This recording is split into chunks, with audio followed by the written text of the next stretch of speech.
गोस्वामी जी महाराज पूर्व प्रसंग में वर्णन किए दोनों रनिवास का मिलन हो रहा है और दोनों रनिवास में शील और स्नेह परिपूर्ण है।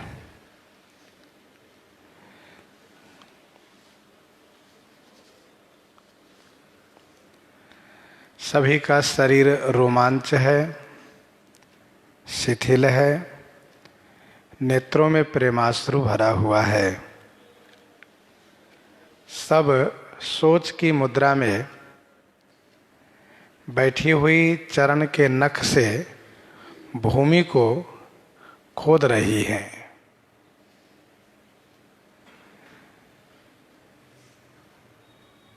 श्री सीता जी की माता श्री सुनैना जी ने यह कह करके वार्ता प्रारंभ किया है कि विधाता की बुद्धि बड़ी टेढ़ी है। क्यों कहा? इसलिए कि दूध के फेन को फोड़ने के लिए वज्र की छेनी का प्रयोग उसने किया। सिये मातु कह विधि बुद्धि बाकी, जो पय फेन फोर पबिटा की।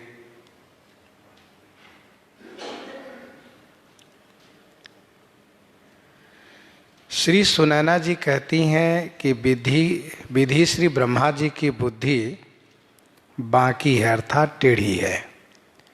सिये मातु कह, क्यों? जो दूध के फेन को वज्र की टांकी से तोड़ा है। दूध का फेन कोमलता की सीमा है और वज्र की टांकी कठोरता की सीमा है। जो दूध के फेन मुंह से फूंकने पर बिखर जाता हो, उसके लिए वज्र की छेनी का प्रयोग करना, यही है विधाता के बुद्धि की टेढ़ाई।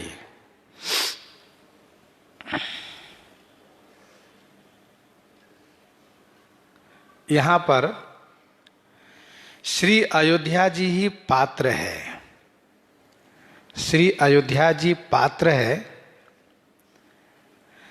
अयोध्या जी का ऐश्वर्य ही दूध है।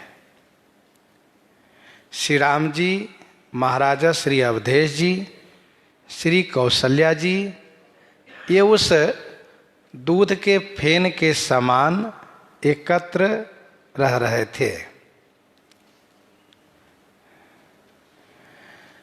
वज्र की छेनी से फोड़े जाने पर तीनों तीन जगह हो गए। महाराज स्वर्ग में चले गए, श्री राम जी वन में आ गए और श्री कौशल्या जी अवध में रह गई। ध्यान देने वाली बात यह है कि छेनी, टांकी माने छेनी, छेनी तब काम करती है जब उसके साथ और भी सहयोगी हो, निहाय हो, हथौड़ा हो, ठोकने वाला हो, तब छेनी काम करती है। छेनी अकेली कोई काम नहीं कर सकती।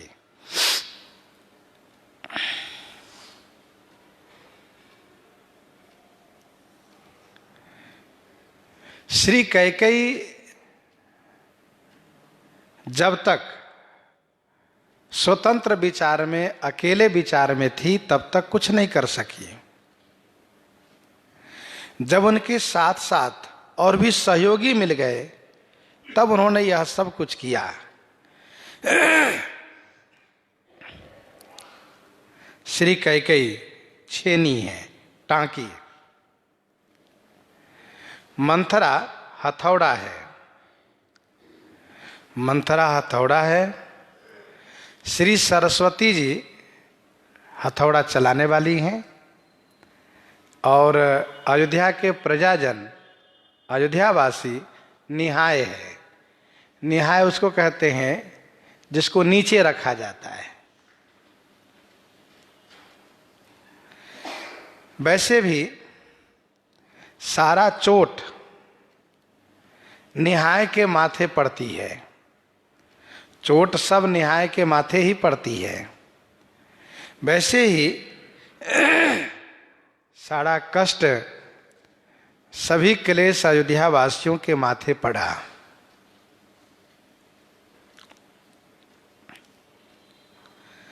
तो सीए मातु कह विधि बुद्धि बाकी, जो फय फेन फोर पवि टांकी।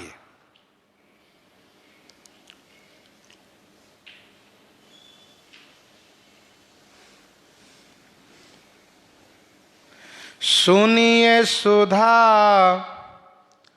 देखियहि गरल, सब कर तूति कराल। जहाँ तहाँ काक उलूक बक, मानस सकृत मराल। मानस सकृत मराल। सुनिए सुधा देखियहि गरल, सब करतूति कराल।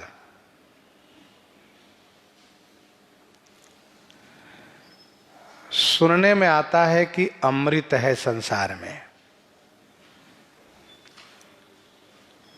उसको पीने से अमरत्व प्राप्त होता है, परंतु अमृत देखने को नहीं मिलता है। देखने को क्या मिलता है? गरल।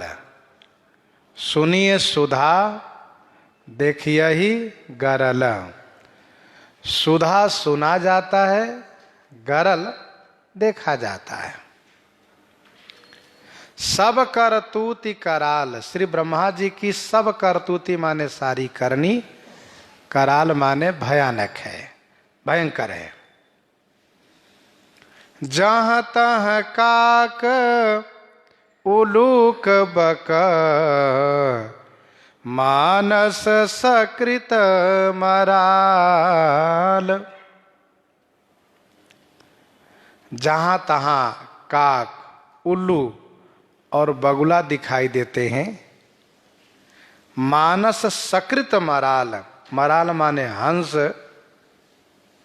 सकृत माने एक मान सरोवर में ही दिखाई देते हैं, एकमात्र मान सरोवर में।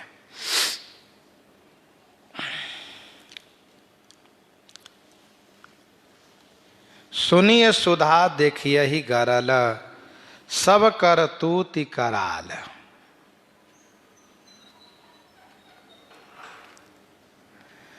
सुधा का नाम सुना जाता है। सुधा है कहाँ? तो पाताल में है। अमृत का, सुधा का कुंड। स्वर्ग में सुधा है, चंद्रमा में सुधा है।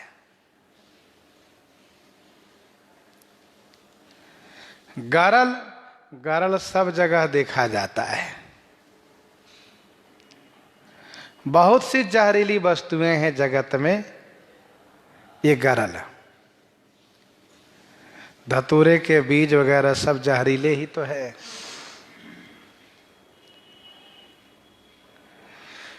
ब्रह्मा जी की सब करतूति कराल माने भयंकर है। श्री सुनैना जी कह रही हैं। श्री राम जी का राज तिलकोत्सव होगा, यह सुधा सुनने को मिला। देखने को क्या मिला? वनवास रूपी गरल,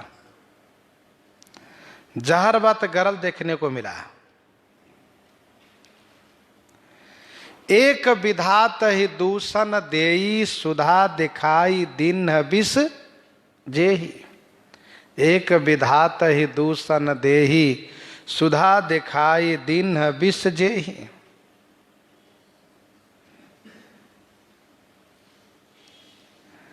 सुना जाता था श्री कैकेयी के अधर पर, होठों पर अमृत का निवास है।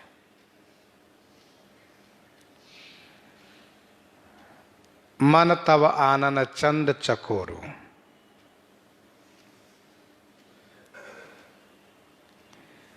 लेकिन प्रत्यक्ष देखने को क्या मिला?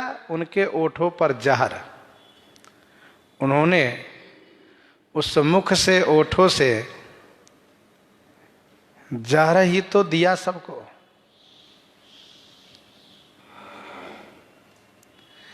सुना जाता था कि श्री कैकेयी की प्रीति जो श्री कौशल्या जी में, श्री राम जी में, श्री अवधेश जी में है, वह सुधावत है, अमृत के समान है। कबहु न कियहु सवति आरेसु प्रीति प्रतीति जान सब देसु। श्री कौशल्या जी में इनकी प्रीति थी, श्री राम जी में प्राण ते अधिक राम प्रिय मोरे तेन के तिलक क्षोभ कस तोरे। प्राण ते अधिक राम प्रिय मोरे तिनके तिलक क्षोभ कस तोरे।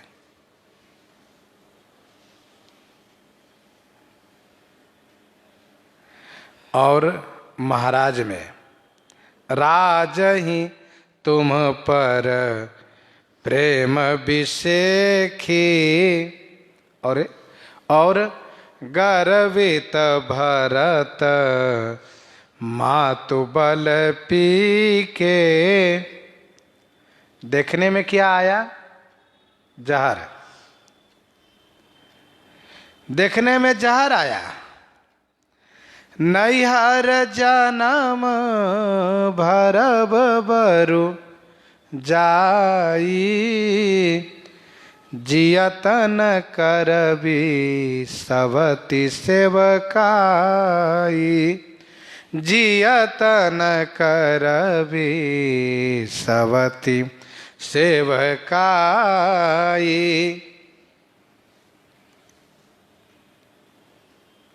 यह जहर देखने में आया श्री कौशल्या के प्रति और श्री राम जी के प्रति।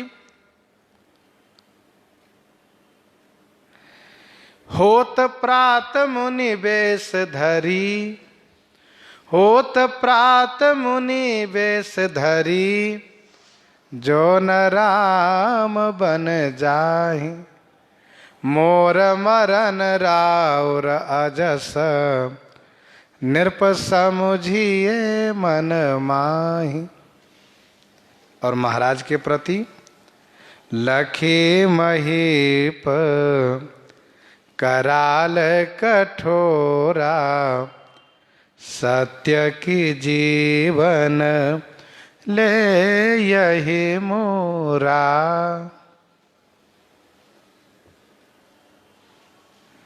सुनिए सुधा देखिए ही गरल सब करतूति कराल।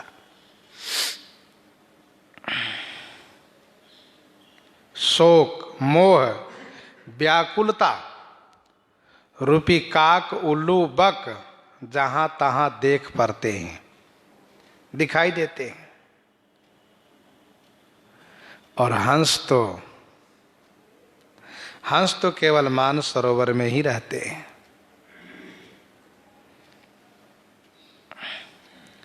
शांति रूपी हंस केवल मानस सरोवर में। शोक मोह व्याकुलता रूपी काक उल्लू बगुले सब जगह जहां तहां देख पड़ते हैं। कहीं शोक, कहीं मोह, कहीं व्याकुलता।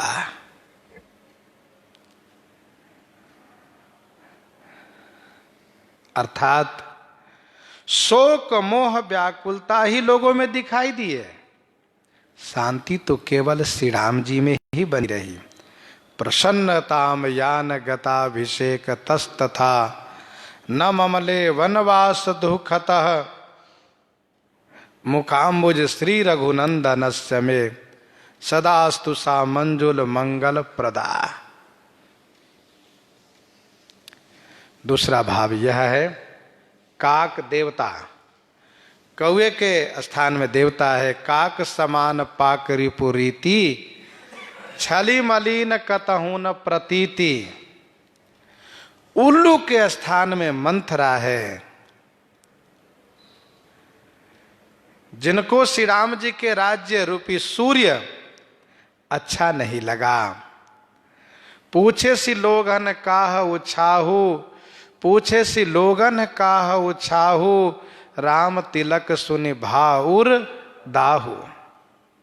करई विचार कुबुद्धि कुजाति, होई अकाज कवन विधि राति। और बगुला श्री सरस्वती है।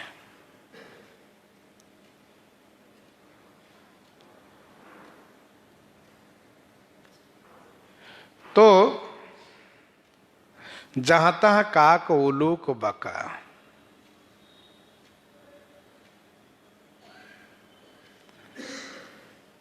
श्री सरस्वती जी को बक इसलिए कहा क्योंकि बगुले में दंभ प्रधान होता है। दिखने के लिए तो वह बहुत शांत दिखता है, दिखने में वह बहुत शांत दिखता है, लेकिन वह दंभी होता है, घात करता है। यहां पर श्री सरस्वती रूपी बक ने महाराजा श्री अवधेश जी के सुख रूपी मीन को हरण कर लिया। हरसि हृदय दशरथपुर आई, जनुग्रह दशा दुसह दुखदाई। कुछ संतों ने कहा कि तीनों कैके में घटाना चाहिए। काक उल्लू बक के समान कौन है? कहा कैकेयी। कौवे की बैठक कहाँ होती है? मैली जगह में। कौवे की बैठक मैली जगह में होती है। श्री कैकेयी मंथरा के पास बैठने वाली है। कौवे अविश्वासी होता है, छलिया होता है, किसी पर विश्वास नहीं करता। वैसे श्री कैकेयी ने किसी पर विश्वास नहीं किया, छल किया इन्होंने। उल्लू के समान श्री कैकेयी को अंधेरा प्रिय, अंधकार प्रिय है। उल्लू के समान श्री कैकेयी को अंधकार प्रिय है। वैधवपन, विधवापन रूपी अंधकार को इनको, वैधवापन रूपी अंधकार इनको प्रिय लगा। सूर्य रूपी महाराज को अस्त कर दिया इन्होंने।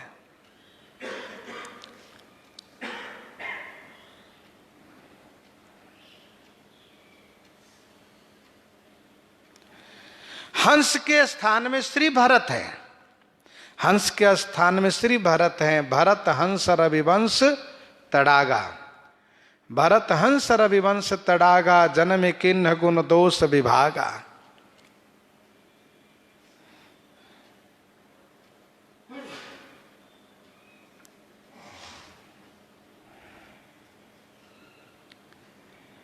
बगुले के समान श्री कैकेयी का श्री राम में प्रेम दिखता था। कहती थी कि प्राण ते अधिक राम प्रिय मोरे, तिनके तिलक क्षोभ कस तोरे। सो उन्होंने श्री राम को बलकल धारण करा करके, मुनि वस्त्र मुनि पात्र धारण करा करके वन भेज दिया। सुनिए सुधा देखिए ही गरल, सब कर तूति कराल। जहां तह काक उलूक बक, मानस सकृत मराल।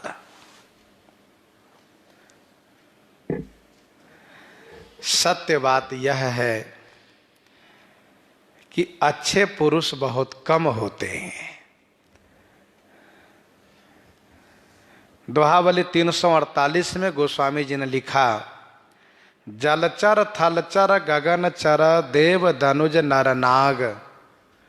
जलचर थलचर गगनचर देव धनुज नर नाग,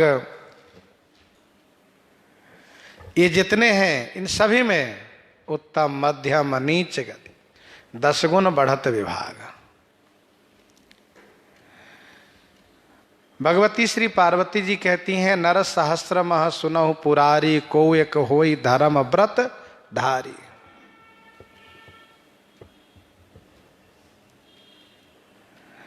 जिस प्रकार से जलचर थलचर गगनचर देव धनुज नरनाग उत्तम मध्यम अधम खल 10 गुण बढ़त विभाग, उसी की पुष्टि में भगवती पार्वती जी जो कह रही चौपाई को हम समझें कि नर सहस्र मह सुनहु पुरारी, को एक होई धर्म व्रत धारी। धर्मशील कोटिक मह कोई, विषय विमुख विराग रत होई। तो कौवे उल्लू बगुले बहुत दिखाई देते हैं, लेकिन हंस सब जगह नहीं दिख सकते। बुरे लोगों का बहुत समाज होता, अच्छे तो बहुत कम होते हैं। शैले शैले न माणिक्यम मौक्ति कम न गजे गजे, साधवो नाम न सर्वत्र चंदनम न बने बने। सुभाषित का श्लोक है।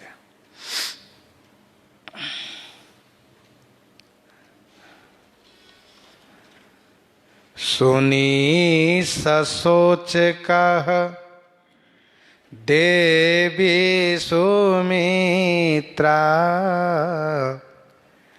विधि गति बड़ी विपरीत विचित्रा। सुनी ससोच कह देवी सुमित्रा। देवी सुमित्रा सुनी ससोच कह। श्री सुमित्रा देवी श्री सुनैना जी की बात सुन करके ससोच हो करके कहने लगी, विधि गति बड़ी विपरीत विचित्रा। विधि की गति बड़ी ही विपरीत माने उल्टी है और विचित्र है। सुनि ससोच कह देवी सुमित्रा, विधि गति बड़ी विपरीत विचित्रा।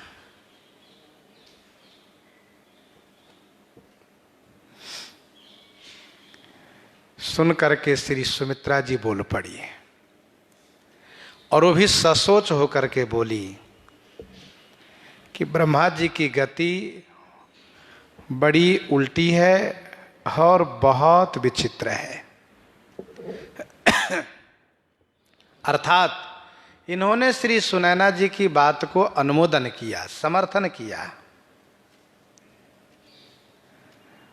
और कहती हैं, जो श्री जी पालये हरये बहोरी, जो श्री जी पालये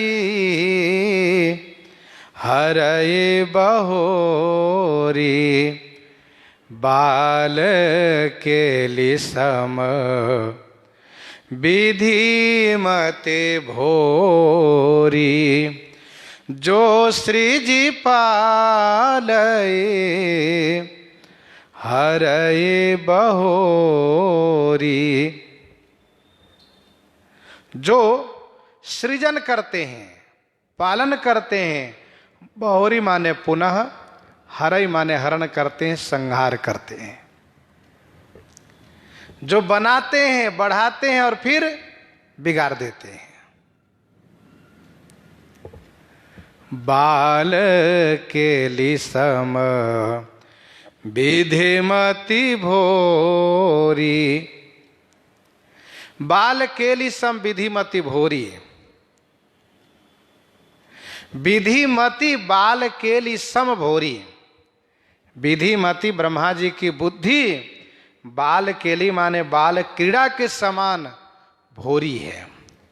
भोरी माने बावली है। जो सृज पालई हरई बहोरी, बाल केली सम विधिमति भोरी।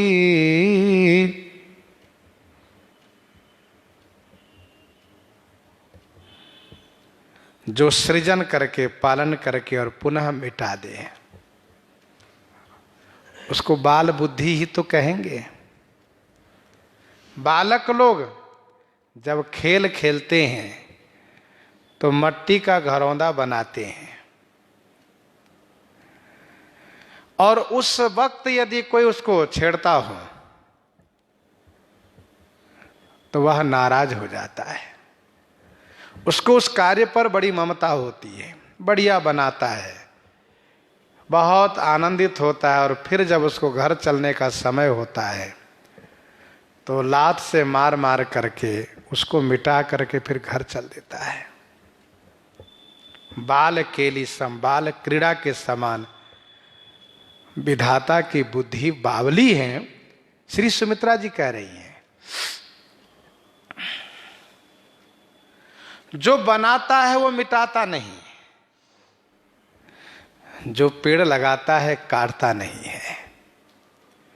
कवितावली उत्तरकांड 61 पद में गोस्वामी जी ने लिखा, पाली के कृपाल ब्याल बाल को न मारिए।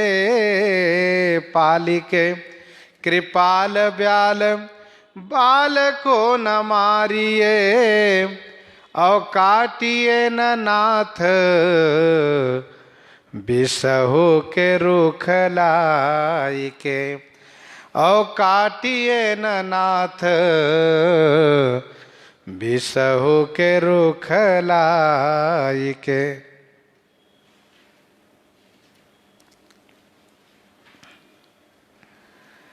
कोई भी सर्प के बच्चे को पालन करके नहीं मारता है, जहर के पौधा लगाकर भी वह नहीं काटता है, क्योंकि वह उसका इंसानियत है, उसकी मानवता है। बच्चे नासमझ होते हैं, अज्ञानी होते हैं, इसलिए वह खेलते हैं, मिटा देते हैं, बनाते हैं, मिटा देते हैं।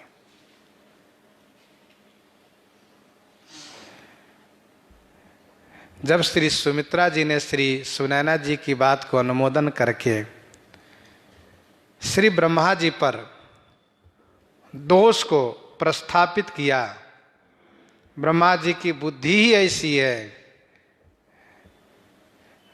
विधि गति बड़ी विपरीत विचित्रा, विधि करतब उल्टे सब ही, उनकी गति ही ऐसी है, उनकी बुद्धि ऐसी है। तब श्री कौशल्या जी बोल पड़ी, कौशल्या कह दो सन काहू, कौशल्या कह दो सन काहू, करम विवश दुख सुख छते लाहू। कौशल्या कह दो सन काहू, करम विवश दुख सुख छते लाहू।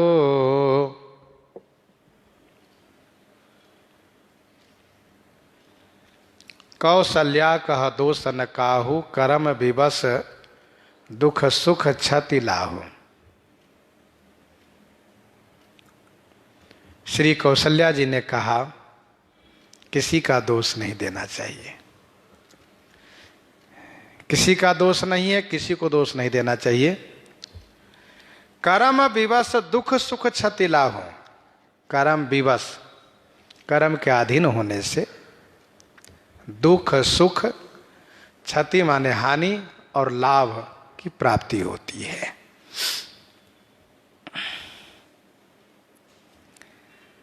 श्री कौशल्या जी तब नहीं बोली जब श्री सुनैना जी बोल रही थी, क्योंकि वह अतिथि हैं। उनकी बात को खंडन करना शोभनीय नहीं था। जब श्री सुमित्रा जी ने अनुमोदन किया तो इनके आड़ लेकर के श्री कौशल्या जी ने कहा कि किसी का दोष नहीं है। जिस प्रकार से श्री रघुनाथ जी किसी में दोष नहीं देखते, उसी प्रकार से श्री कौशल्या जी किसी में दोष नहीं देखती हैं। प्रथम राम भेटी कैकेयी सरल सुभाय भगति मति भेय। प्रथम राम भेटी कैकेयी सरल सुभाय भगति मति भेय।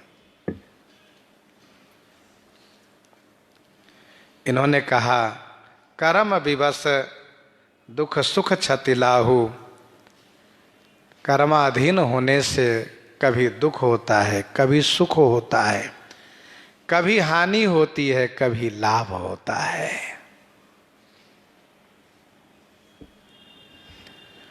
कर्म प्रधान विश्व करी राखा। जो जस करए सो तस फल चाखा। कर्म प्रधान विश्व करी राखा। जो जस करई सो तस फल चाखा।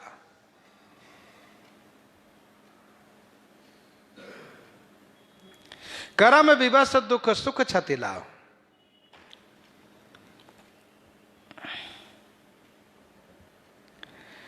काहुन को दुख सुख कर दाता। निज कृत कर्म भोग सब भ्राता।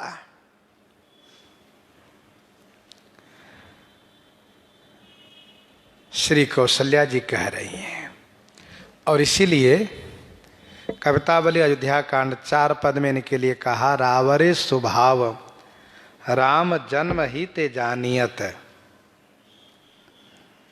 रावरे स्वभाव राम जन्म ही ते जानियत।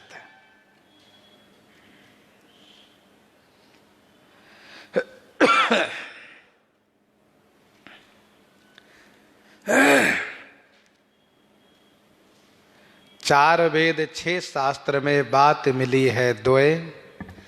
4 वेद 6 शास्त्र में बात मिली है दोए। दुख दिन है दुख होत है, सुख दिन है सुख होए। हम जैसा कर्म करेंगे वैसा ही हमें परिणाम फल मिलेगा। करई जो कर्म पाव फल सोई, निगम नीति असी कह सब कोई। इसमें विधाता का क्या दोष है? विधाता तो निष्पक्ष रूप से कर्म का फल देते हैं। कठिन कर्म गति जान विधाता। जो शुभ अशुभ सकल फल दाता।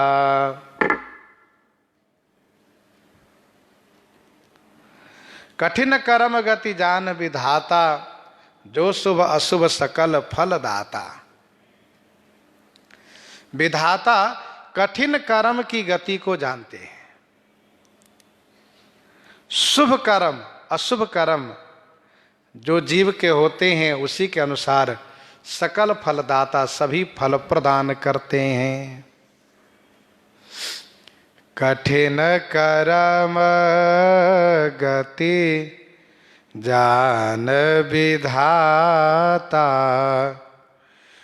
जो शुभ अशुभ सकल फल दाता। कर्म की गति बहुत कठिन है, उसको जानना समझना सबके बस की बात नहीं है। गीता जी में स्पष्ट भगवान श्री कृष्ण कहते हैं, गहना कर्मणो गति ही। कर्म की गति गहन है। ब्रह्मा जी महाराज को ठाकुर जी यह अधिकार दिए हैं, यह सामर्थ्य दिए हैं। श्री ब्रह्मा जी जीव के कठिन कर्म की गति को वे जानते हैं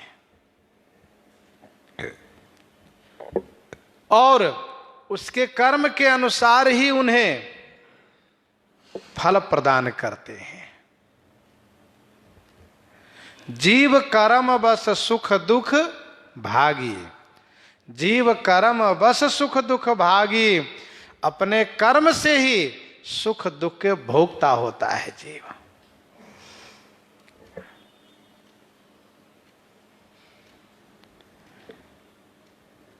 तो कठिन कर्म गति जान विधाता, जो शुभ अशुभ सकल फल दाता। ईश रजाई शीस सब ही के, उत्पत्ति स्थिति लय बिसहु अमी के। ईश रजाई शीस सब ही के, ईश रजाई शीस सब ही के। सब ही के शीस ईश रजाई, सभी के सिर पर ईश्वर की रजाई माने आज्ञा है। चाहे वह उत्पत्ति हो, स्थिति माने पालन हो, लय माने प्रलय हो, बिसहु माने जहर हो और अमी के माने अमृत हो, सबके ऊपर उनकी आज्ञा है। ब्रह्मा जी महाराज भी स्वतंत्र नहीं है, उनके ऊपर भी रघुनाथ जी की आज्ञा है। उस परमात्मा परब्रह्म सर्वेश्वर जगदीश्वर की आज्ञा है। ईश रजाई शीस सबही के। जगत में जो भी कार्य होते हैं वह ईश्वर की इच्छा से, ईश्वर की आज्ञा से होते हैं।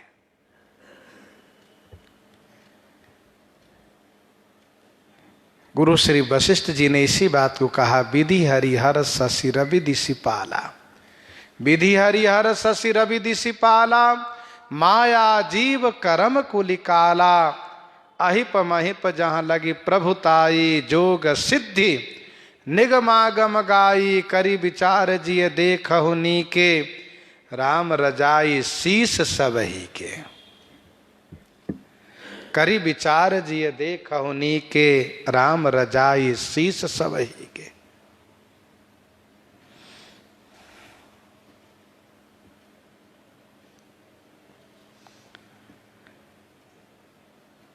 उत्पत्ति होती है वो भी ईश्वर की आज्ञा से, पालन होता है वो भी उनकी आज्ञा से, संहार भी उनकी आज्ञा से। वे चाहें तो बिना समय के प्रलय हो सकता है, वे चाहें तो प्रलय के समय आने पर भी प्रलय नहीं हो सकता है। विनय पत्रिका 60 पद में गोस्वामी जी ने स्पष्ट कहा, मारकंडे मुनिवर्य हिता बिना ही कल्पांत प्रभु प्रलयकारी। श्रीमद् भागवत जी के टीकाकार स्वामी श्री श्रीधर जी महाराज ने स्पष्ट कहा है कि वह प्रलय सत्य था, पर बिना ही कल्पांत, प्रलय का समय नहीं था, लेकिन ठाकुर जी ने चाहा, हो गया प्रलय। भगवान शिव जहर पी गए, उनको कोई फर्क नहीं पड़ा। देवता लोग अमृत पी लेते हैं, अमृत पिए हैं फिर भी मारे जाते हैं। तो सबके ऊपर ईश्वर की आज्ञा है। श्री कौशल्या जी कहती हैं, देवी मोहवश सोचिए वादी, देवी मोहवश सोचिए वादी। विधि प्रपंच अस अचल अनादि, देवी मोहवश सोचिए बादी, विधि प्रपंच अस अचल अनादि। हे देवी, मोह के बस होने से बादी सोचिए माने व्यर्थ सोच करती है। हे देवी, मोहवश होने से, शोकाकुल होने से, अज्ञानता होने से व्यर्थ में सोच करती हैं। विधि प्रपंच अस अचल अनादि। विधि प्रपंच माने ब्रह्मा जी का यह प्रपंच अचल है और अनादि है। विधि प्रपंच यह अचल है और अनादि है। विधि प्रपंच अस अचल अनादि है, अर्थात उत्पत्ति, पालन, प्रलय सब अनादि है। दुख, सुख, हानि, लाभ होना ये सब अनादि है।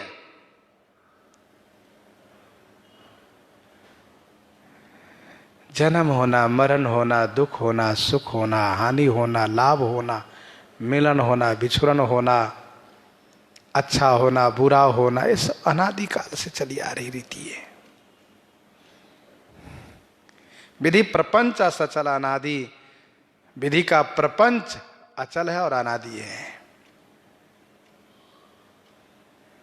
ये तो होता रहेगा, होता आया है, हो रहा है, होता रहेगा।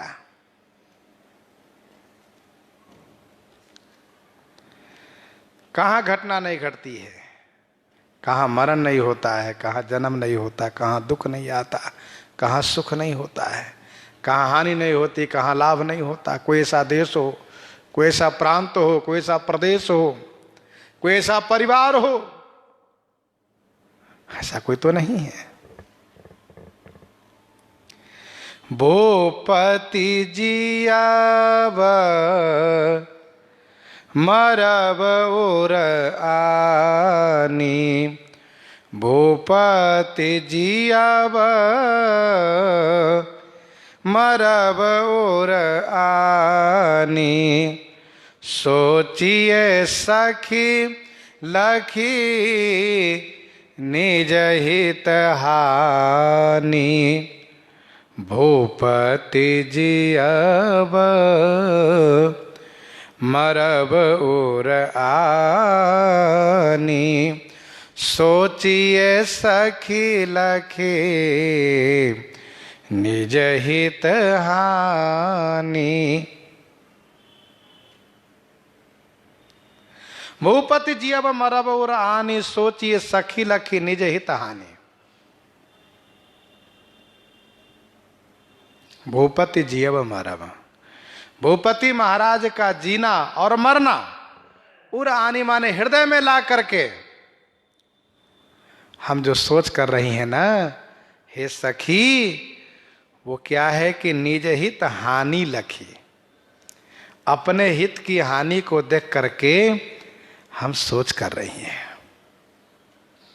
महाराजा श्री अवधेश जी के जीना मरना हृदय में ला करके जो हम सोच कर रही हैं, शोक कर रही हैं, ये है क्या?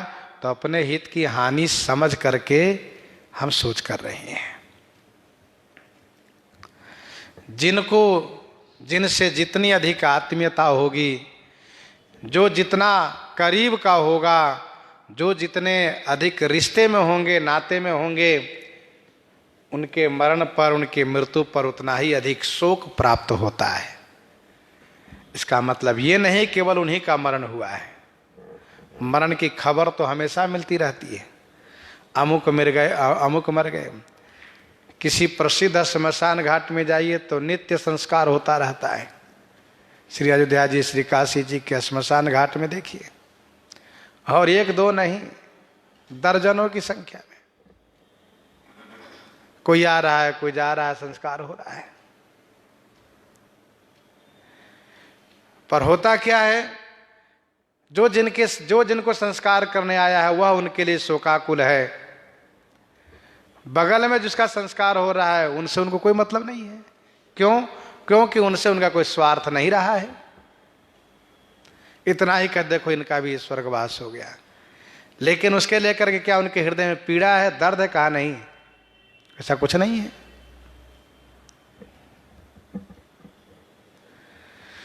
तो जब हम अपनों को मरण सुनते हैं तो हम बहुत दुखी हो जाते हैं, पर इसका मतलब ऐसा नहीं केवल उन्हीं का मरण हुआ है, मरण तो और होता है। तो उनके लिए हम क्यों दुखी होते हैं? क्योंकि हमारा उनसे स्वार्थ रहा है, अपना हित रहा है। सोचिए सखी लखी निज हित हानि। और यह बात श्री कौशल्या जी ही कह सकती है, क्योंकि उनके अंदर अलौकिक ज्ञान है। वो पति जीव मरब और आने, सोचिए सखी लखी निज हित हानि। हम इसलिए सोच कर रही हैं, महाराज के मृत्यु पर इसलिए शोकाकुल हैं क्योंकि अपने हित की हानि हुई है। और जिनके मरण से हित की हानि नहीं होती उनके लिए कोई सोच नहीं, कोई चिंता नहीं। इसी बात को लेकर के श्री सुनैना जी ने तुरंत अनुमोदन किया। सिए मातु कह सत्य सुबानी, सुकृति अवधि अवधपति रानी। सिए मातु कह सत्य सुबानी, सुकृति अवधि अवधपति रानी। सिए मातु कह सत्य सुबानी, सुकृति अवधि अवधपति रानी। श्री सीता जी की माता ने कहा सत्य है। श्री सीता जी की माता ने सुंदर वाणी से कहा सत्य है, बिल्कुल सत्य आप कह रही हैं। और ऐसा क्यों नहीं कहेंगे? क्योंकि सुकृति अवधि अवधपति रानी। सुकृत अवधि माने सुकृत की पराकाष्ठा, पुण्य की पराकाष्ठा श्री अवधेश जी की रानी जो आप हैं, श्री सीता माता सुनैना जी ने सुंदर वाणी से कहा कि सत्य है। आपका कहना बिल्कुल सत्य है, क्योंकि आप सुकृत अवधि अवधपति रानी हैं। सुकृत के अवधि श्री अवधेश जी, उनकी रानी हैं आप। जिन्हीं बिरची बड़ भयो विधाता, जिन्हीं बिरची बड़ भयो विधाता, महिमा अवधि राम पितु माता। सुकृति तुम समान जग माही, सुकृति तुम समान जग माही, भयो न है को होनेऊ नाही। लखन राम सिए जाहु बन, लखन राम सिए जाहु बन, भल परिणाम न पोच। गहबर ही कह कौशिला, मोहि भरत कर सोच, मोहि भरत कर सोच। लखन राम सिए जाहु बन, भल परिणाम न पोच।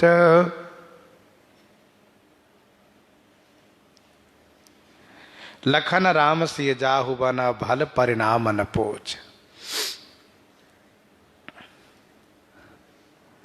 श्री लक्ष्मण श्री राम श्री सीता वन को जाएं, परिणाम भल माने अच्छा होगा, पोच न, पोच माने बुरा नहीं होगा, खराब नहीं होगा।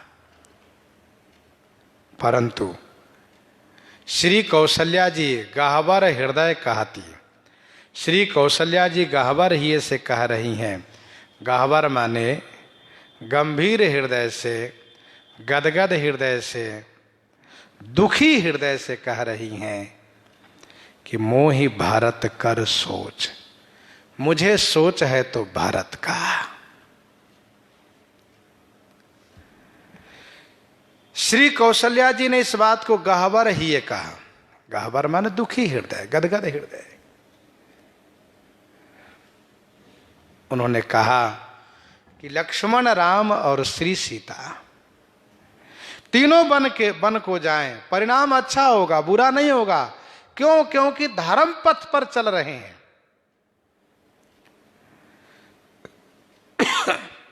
पितु आय सुसब धर्म टीका। सभी धर्मों में श्रेष्ठ है पिताजी की आज्ञा पालन करना। धर्म पथ पर चलने वाले को परिणाम अच्छा होता है, सुख होता है। इसलिए गोस्वामी जी ने कहा, कहो राम बन गवन सुहावा। कहो राम बन गवन सुहावा। सुंदर प्रसंग है ये। पुण्य पुरुष का हम ही सुख चाहे। हम जब सत्कर्म नहीं करेंगे, धर्म नहीं करेंगे तो शोक दुख प्राप्त होगा। सुख चाहे मूढ़न धर्म रता।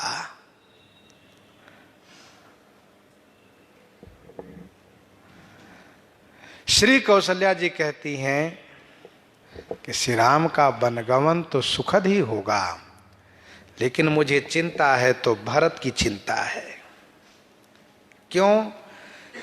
इसलिए कि इनके पिताजी यह कहते हुए कि सो तनु राखी करब मैं कहा,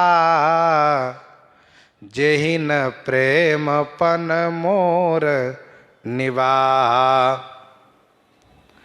सो सुत बिछुरत गए न प्राणा, को पापी बड़ मोहि समाना। और यह भरत इसी बात को कहता है कि कुलिस कठिन उर भयउ न बेहु। मुझे इस बात को चिंता है कि इनके पिताजी ग्लानि करते हुए शरीर का परित्याग कर दिए। कहीं यह भरत भी ग्लानि करता हुआ हम लोगों को धोखा न दे। गहवर ही कह कौशिला, मोहि भरत कर सोच।